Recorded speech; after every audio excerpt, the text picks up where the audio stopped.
Hi all.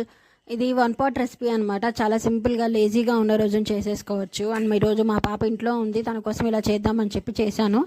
ఒక 1.5 glass నేను rice తీసుకున్నాను. మిగిలినవి కందిపప్పు ప్లస్ పెసరపప్పు తీసుకున్నాను. అవి నేనైతే ఒక 1 అవర్ వాష్ చేసుకొని నానపెట్టేసుకున్నాను.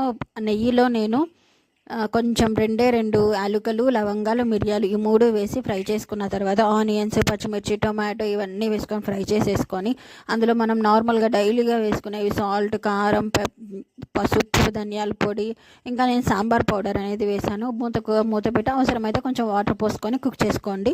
అది అయిపోయిన తర్వాత మనం తీసుకున్న రైస్కి క్వాంటిటీకి తగ్గట్లు వాటర్ తీసుకుంటాము. జస్ట్ నేను తర్వాత రైస్ పోసేసి విజిల్ పెట్టేసుకున్నాను.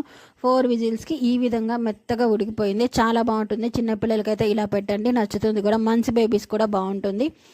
స్పైసెస్ అనేవి తక్కువగా యాడ్ చేసేసుకొని మంచి బేబీస్ కూడా పెట్టేసుకోవచ్చు. మా బాబుకి కూడా పెడతాను. సబ్స్క్రైబ్ చేసుకోండి.